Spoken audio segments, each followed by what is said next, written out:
54 কদমতলা কুর্তি বিধানসভা কেন্দ্রে পঞ্চায়েত নির্বাচনের গণনা কেন্দ্রের শেষ প্রস্তুতি পরিদর্শনে আসলেন জেলা শাসক, জেলা পুলিশ সুপার সহ উচ্চপদস্থ আধিকারিকগণ।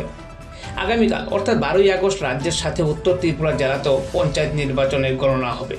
কদমতলা কুর্তি বিধানসভা কদমতলা আরডি ব্লকের অধীন 19টি গ্রাম পঞ্চায়েত, 15টি পঞ্চায়েত সমিতি এবং 5টি জেলা পরিষদের আসনে ভোট গণনা হবে কদমতলা উচ্চতর মাধ্যমিক বিদ্যালয় চত্বরে। তারই অন্তিম প্রস্তুতি খতিয়ে দেখতে পরিদর্শনে আসলেন জেলা শাসক দেবপ্রিয় বর্ধন, জেলা পুলিশ সুপার ভানুপত চক্রবর্তী, মহকুমা পুলিশ আধিকারিক দেবাশিস সাহা। তাছাড়া পরিদর্শনকালে ওনাদের সাথে উপস্থিত ছিলেন কদমতলা আরডি ব্লকের বিডিও তথা নির্বাচন আধিকারিক অনিমেষ দেববর্মা, অতিরিক্ত বিডিও তথা সহকারী নির্বাচন আধিকারিক স্বপন কুমার দাস, কদমতলা থানার ওসি জয়ন্ত দেবনাথ, বাগবাসা থানার ওসি পার্থ দেব, চুরাইবাড়ি থানার ওসি খোকন সাহা সহ অন্যান্য আধিকারিকগণ। ভোট গণনা কেন্দ্রের বিভিন্ন দিক পরিদর্শন করলেন পরিদর্শনে আসা আধিকারিকগণ। পরে এক সাক্ষাৎকারে উত্তর ত্রিপুরা জেলার জেলা শাসক দেবপ্রিয় বর্ধন বলেন,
আমি আছি, এসপি সাহেব আছেন, এসডিপিও সাহেব আছেন, এখানে আরও সাহেব আছেন। তো আমরা বিশেষ করে কাউন্টিংয়ের আমি কয়েকদিন আগেও এখানে এসেছিলাম।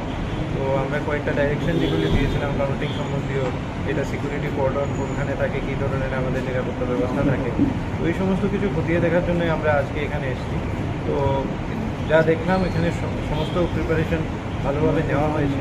তো আমরা হোপফুল যে আমরা খুব ভালোভাবে সবার কোপারেশনে, সব পলিটিক্যাল পার্টির কোঅর্ডিনেশনে ভালোভাবে শান্তিপূর্ণভাবে কাউন্টিং